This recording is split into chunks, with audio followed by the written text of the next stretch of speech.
si vous allez sur le site de Génération Future, ils se vantent en un mois d'avoir fait envoyer aux députés et aux décisionnaires 130 000 mails. Et d'ailleurs, ils ont appelé joliment ça chèque ton député.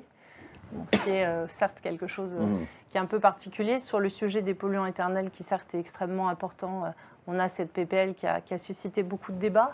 Vous avez parlé tout à l'heure de l'Europe, de l'OMC. Moi, j'ai deux questions.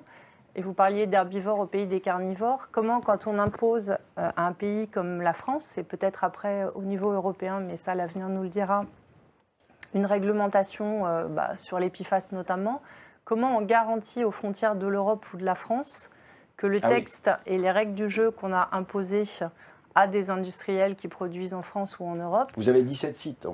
Alors, on a 17 sites industriels. On est des fervents, donc un groupe français, familial, assez ancien, plus de 165 ans.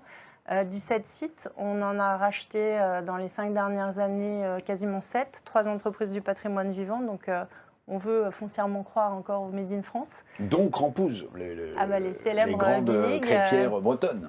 De Buyer, elles ne sont pas corses, elles sont bretonnes, hein, monsieur le ministre. Effectivement. Les crêpières, j'aurais pu le deviner.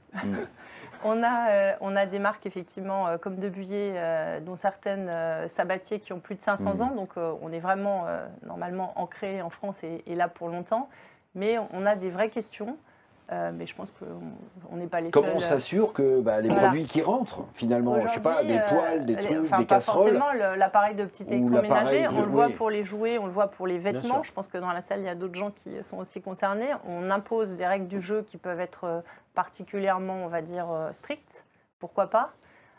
D'autres pays ne les respectent pas forcément, mais comment on garantit que finalement on joue, et vous en parliez, vous parliez de l'OMC, de la Chine et des États-Unis, mais à l'échelle européenne, si tous les acteurs ou les acteurs français s'astreignent à une règle, qu'elle soit sur les PFAS ou d'autres, comment on fait respecter